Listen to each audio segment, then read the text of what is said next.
Hi friends, welcome back to my channel Sakhi reviews. స్టోరీలోకి వెళ్లే ముందు ప్లీజ్ సబ్స్క్రైబ్ చేసి లైక్ చేయండి ప్లీజ్.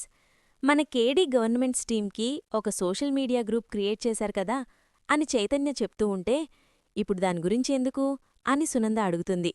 ఒక్కసారి నువ్వు ఆ గ్రూప్లో ఏం పోస్ట్ చేశారో చూస్తే, లోపలికి వెళ్ళి నా మొబైల్ తెచ్చుకోలేను, కాని నీ ఫోన్లో చూపించు.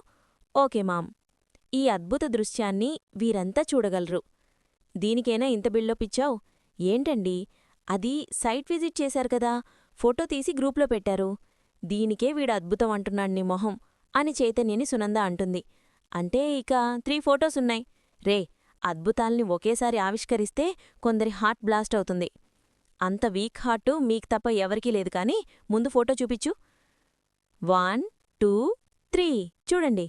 చూశారా, ఆనంది మేడం గారితో ఆదిత్యగారు సెల్ఫీ తీసుకున్నారు. ఓవర్ యాక్షన్ కాకపోతే సైట్ విజిటింగ్ కోసం తీసుకున్న ఫోటో గ్రూప్లో పోస్ట్ చేయటం ఆనందీకే అవసరమా? సారీ మామ్, రాంగ్ ఇంటెన్షన్తో ఉన్నప్పుడు కొన్ని మనం చూడలేం. ఇప్పుడు నా కంటికేం కనిపించట్లేదురా. ఫోటోస్ గ్రూప్లో పోస్ట్ చేసింది వదిని కాదన్నయ్యా మామ్, కావాలంటే చూడు. అన్నయ్య ఆనంది మేడం గారితో ఫోటో తీసుకుని చాలా ప్రేమగా గ్రూప్లో పోస్ట్ చేశాడు. అలా సెల్ఫీ తీసుకుని గ్రూప్లో పోస్ట్ చేసే అంతవరకు వచ్చిందంటే ఇంకా ఎంతవరకు వెళ్లబోతోందో. నువ్వు బానే ఉన్నావు కదా, నువ్వు వెళ్ళుంటే ఇదంతా జరిగేదా? ఏంటండి అత్తయ్యగారు, నేను బావున్నానా? ఈ మాట అనటానికి మీకు మనసెలా వచ్చింది? నిలబడి మాట్లాడుతున్నావు కదా, కార్లో కూర్చోడానికి ఏమైంది? మీరు నా బాధని పూర్తిగా అర్థం చేసుకోవట్లేదు. నేనర్థం చేసుకున్నాను జీవనా.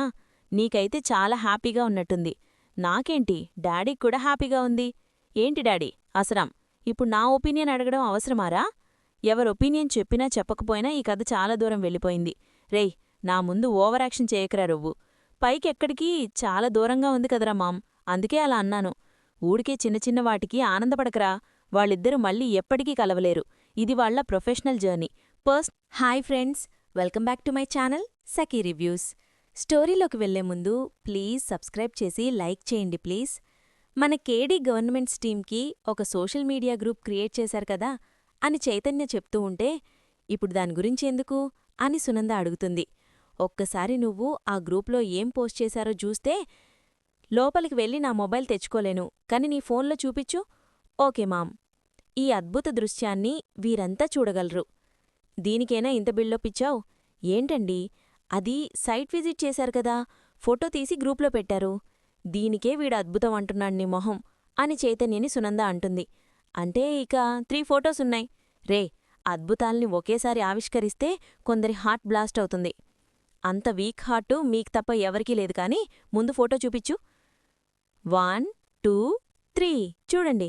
చూశారా, ఆనంది మేడం గారితో ఆదిత్యగారు సెల్ఫీ తీసుకున్నారు. ఓవర్ యాక్షన్ కాకపోతే సైట్ విజిటింగ్ కోసం తీసుకున్న ఫోటో గ్రూప్లో పోస్ట్ చేయటం ఆనందీకే అవసరమా? సారీ మామ్, రాంగ్ ఇంటెన్షన్తో ఉన్నప్పుడు కొన్ని మనం చూడలేం. ఇప్పుడు నా కంటికేం కనిపించట్లేదురా. ఫోటోస్ గ్రూప్లో పోస్ట్ చేసింది వదిని కాదన్నయ్యా మామ్, కావాలంటే చూడు. అన్నయ్య ఆనంది మేడం గారితో ఫోటో తీసుకుని చాలా ప్రేమగా గ్రూప్లో పోస్ట్ చేశాడు. అలా సెల్ఫీ తీసుకుని గ్రూప్లో పోస్ట్ చేసే అంతవరకు వచ్చిందంటే ఇంకా ఎంతవరకు వెళ్లబోతోందో. నువ్వు బానే ఉన్నావు కదా, నువ్వు వెళ్ళుంటే ఇదంతా జరిగేదా?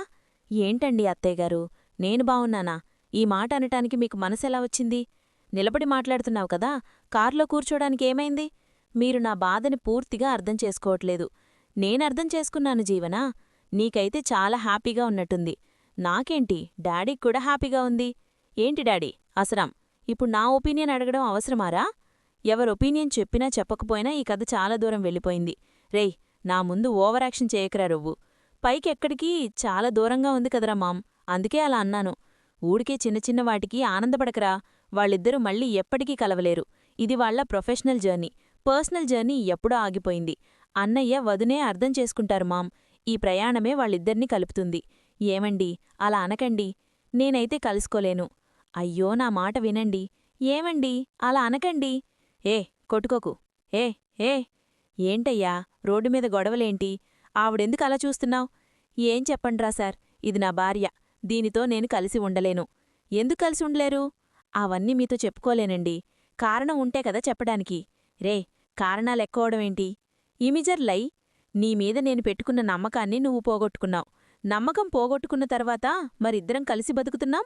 నీకు నచ్చినప్పుడు కలిసి ఉండడానికి, నీకు నచ్చినప్పుడు వదిలేయడానికి భార్య అనుకున్నావా? నువ్వు కొనుక్కున్న బైక్ అనుకున్నావా? అదేంటి అలా అంటారు? ఇదే పని మీ అమ్మో చెల్లో చేస్తే వదిలేస్తానంటావా? మీరు ఆడోళ్ళు గాబట్టి ఆడోళ్ళకే సపోర్ట్ చేస్తారు. సార్ మీరే చెప్పండి. నా భార్య నేను ఒక మాట అనుకున్నాం. ఆ మాటకే కట్టుబడాలి అని అనుకున్నాం. నాకు తెలియకుండా నా అకౌంట్లో డబ్బులు తీసి వాళ్ళ తమ్ముడికిచ్చిందండి. తీరా నా డబ్బులు అవసరం వచ్చినప్పుడు నిజాలన్నీ బయటపడ్డాయి. వాడేమో ఇచ్చే పరిస్థితిలో లేడు. నేనేమో అవతలవాడికి మాటిచ్చాను. నలుగురిలో నా పరువు పోయింది. ఇలాంటి మనిషితో ఎలా కలిసుండాలో చెప్పండి.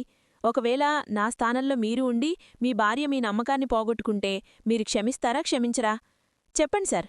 క్షమిస్తారా, క్షమించరా? క్షమించను. మీరు దేవుడు సార్. ఒక మగాడి బాధను అర్థం చేసుకున్నారు. మీ భార్య ఏ పరిస్థితిలో ఆ పని చెయ్యాల్సొచ్చిందో నువ్వు అర్థం చేసుకోవా? పరిస్థితులు ఎలాగైనా ఉండొచ్చు. భార్య ఏదైనా ఒక పని చేస్తే ముందుగా చెప్పాల్సింది భర్తకే కదా. ఎప్పుడు చెప్పే భార్య ఓసారి చెప్పలేకపోయింది అంటే అది ఎందుకో ఆ భర్త అర్థం చేసుకోలేడా? అర్థం చేసుకునే అవకాశం భర్తకివ్వాలి కదా. ఒకటి మాట్లాడము కదా, భార్యకివ్వాలి కదా. ఒక పని ఎందుకు చేస్తామనటానికి ప్రతి ఒక్కరి దగ్గర ఒక కారణం ఉంటుంది. కాని ఏ కారణం నలుగురిలో పోయిన భర్త పరువుని వెనక్కి తీసుకొని రాలేదు. మాట పోతేనే పోయే పరువు భార్యని వదిలేస్తే నిలబడుతుందా? ఒక మనిషితో మరో మనిషి కలిసి ఉండాలి అంటే నమ్మకమైనా ఉండాలి, ప్రేమైనా ఉండాలి. భర్తకి నిజం చెప్పినప్పుడు నమ్మకం పోయింది. నమ్మకం కోల్పోయిన తర్వాత ప్రేమ చచ్చిపోయింది. ఎందుకంటే నమ్మకం లేని ప్రేమ ప్రాణం లేని శరీరం లాంటిది. మనుషుల మధ్య బంధాలు ఏర్పడినుంచి పట్టే కాలం తెంపుకోనికే పడట్లేదు. కలిసి ఉండాలని కోలుకున్నంత తేలిగ్గా విడిపోతుంది. ఓ ఇద్దరు మనుషులు కలవడానికి ముందు వాళ్ళిద్దరి తాలూకా జ్ఞాపకాలే ఉండవు. కాని విడిపోయిన తర్వాత వాళ్ళిద్దరూ కలిసి ఉన్న జ్ఞాపకాల్ని ఇద్దరూ మొయ్యాల్సిందే. కొన్ని భరించడం కంటే మొయ్యడమే మంచిది. అర్థం చేసుకోవడం, క్షమించడం మనిషికి ఉండాల్సిన సాధారణ లక్షణాలు. నమ్మకంతో ఉండడం, నిజాయితీగా ఉండడం బంధంలో ఉన్న మనిషికి ఉండాల్సిన కనీసం. సమస్య ఎంత పెద్దదైనా కావచ్చు. బంధాల్ని వదులుకోవడం తప్పు. కొన్ని సమస్యలకి బంధాల్ని వదులుకోవడమే పరిష్కారం. అట్లా చేసుడు చాలా పెద్ద తప్పు. ఇలా మాట్లాడ్డం ఇంకా పెద్ద తప్పు. మీరిచ్చే సలహా ఒకరి జీవితానికి అన్యాయం చేస్తుంది. అలా మరో మనిషి బాధపడడం నాకిష్టం లేదు. ఆ పని మీరిప్పుడు చేస్తున్నారు. ఆనంది ఆదిత్యగారు, సర్ నాకోసం మీరెందుకు కొట్టుకుంటున్నారు? నువ్వు మీ భార్యని తీసుకుని ఇంటికి వెళ్ళు. ఇదిగో బ్రదర్, నమ్మకం లేనప్పుడు కలిసి ఉండడం కంటే విడిపోవడమే బెటర్. అలాగే సార్, చెప్పారు. పదమ్మా, నువ్వు బైకెక్కు. ఏదైనా ఉంటే ఇంటికెళ్ళి మాట్లాడుకోండి, రోడ్ల మీద కాదు. వెళ్ళండి. సీల్కమ్మా, అడ్రస్ కరెక్టా? నువ్వు పోనీ సీను, నువ్వు ఆ ముందు యూటర్న్ తీసుకో. కరెక్ట్గా తీసుకుందామా? లెఫ్ట్ తీసుకో సీను. కదేమీ, మనకి స్ట్రైట్ రోడ్డుంది కదా, నీకు తెలుసా? తెలుసు. ఇంకా పక్కనే నా దోస్తుని మెకానిక్ షెడ్డుందిలే. తెలుసుకున్న మరి నన్నెందుకు అడుగుతున్నావు? నాకేం తెలియదు సీల్కమ్మా, ఇంక తెలుసని చెప్పానంతే. అవును, నువ్వెందుకు మళ్ళీ లెఫ్ట్ అని చెప్పినావు? నేను ఊరికే చెప్పే చూసినావా? మరి ఇద్దరు మనుషులు ఇట్లా కలిసినాయో సీదా మనం షానల్ తనికి పోదాం. సీల్కమ్మా, నువ్విక్కడే ఉండు, నేను లోపలికి వెళ్ళి మాట్లాడొస్తాను. ఎప్పుడు విడగొట్టి పెట్టాడంటే ఏంది పరిస్థితి? నీకు 100 ఏళ్ళు. ఇప్పుడే నీ గురించి అనుకుంటున్నాననుకుంటే అనుకున్నావుగాని ఆ సింగాడు మీడియా గురించి ఎప్పుడా లేదా చెప్పు. ఎక్కడా? మీడియా ఆఫీసుల చుట్టూ తిరుగుతున్నాడు. ఆఫీస్ చుట్టూ తిరుగుతున్నాడు జీవనా? ఎందుకు? ముందే ఒక ఆఫీస్కి వెళ్ళాడు. అక్కడి వివరాలేమీ దొరకలేదని. ఫస్ట్ ఆఫ్ ఆల్ అక్కడున్న మరో ఆఫీస్కి వచ్చాడు. అంత కరెక్ట్గా ఎలా చెప్పగలుగుతున్నావు? లైవ్ ట్రాక్ ఏమన్నా పెట్టేస్తావా? నేను లైవ్లోనే ఉన్నాను. సీనుని ఫాలో అవుతున్నావా? లేదు, సీనుతోనే వచ్చాను. సీనుతో రావడమేంటి? సీను, నేను కలిసి తిరుగుతున్నాం. వాడితో నువ్వెందుకు వెళ్ళావు? సీనుకి అడ్రస్ తెలీదు కదా చూపించడానికి. ఏం మాట్లాడుతున్నావు? నిజమే జీవనా, సీనుకి మీడియా ఆఫీస్ అడ్రస్లు తెలీదు. ఫోన్లో నావిగేషన్ పెట్టి నేనే తీసుకెళ్తున్నాను. ఉసి, నేను దండం పెడతాను. నువ్వేం మాట్లాడుతున్నావో నీకేమీ అర్థమవుతోందా? కాని నేను లైవ్లోనే ఉన్నాను. జీవనా, నాకు వేరే దారిలేదు. అడ్రస్ చెప్పమని బైక్ మీద తిప్పుతూ ఉన్నాడు. నేను రాంగ్ చెప్పినా వాడు కరెక్ట్ చెప్తున్నాడు. నన్నేం చేయమంటావో చెప్పు. వాడు కనుక్కుంటే ఎలా తప్పించుకుంటావో నీ ఇష్టం. నేనైతే నిన్ను అని జీవనితో అలేఖ్య మాట్లాడుతూ ఉంటే అప్పుడే అక్కడికి శ్రీను వస్తాడు. ఈరోజు నేను మా హస్బెండ్తో బయటకొచ్చాను. ఆఫీస్ వాళ్ళ గురించి మనం తర్వాత మాట్లాడుకుందాం, బాయ్ అంటుంది అలేఖ్య. శ్రీను కూడా వచ్చేసినట్లున్నాడు. ఏంటిదిరా, ఒక పక్క ఆనంది, మరో పక్క చైతన్య, మరోవైపు శ్రీను, మధ్యలో అలేఖ్య. ఇదంతా తట్టుకోవడం నా వల్ల కావట్లేదు. పెద్దమ్మా, ఏంటిరా పరిస్థితి? సీను కనిపెట్టాడా లేదా? ఇక్కడ కూడా వివరాలేం దొరకలేదమ్మా. ఎవ్వరూ చెప్పరు. చెప్పొద్దని నువ్వెవరితోనైనా అన్నావా ఏమీ? అలా నేనెందుకంటాను? అయితే తిరుగుదాం, కూచో. ఏ డాడ్, పెట్రోలింగ్ రారా? ఏం మాట్లాడుతున్నావురా? మీ అమ్మకు నేను పెట్రోలింగేంటి? నిన్ను చూస్తుంటే అన్నయ్య కోసం ఎదురుచూస్తున్న మామ్ని కాపలా కాసినట్టే ఉంది. రేయ్, ఇప్పుడిప్పుడే మీ అమ్మ నాన్న దగ్గరవుతున్నారు. దయచేసి మమ్మల్ని విడితీయకురా.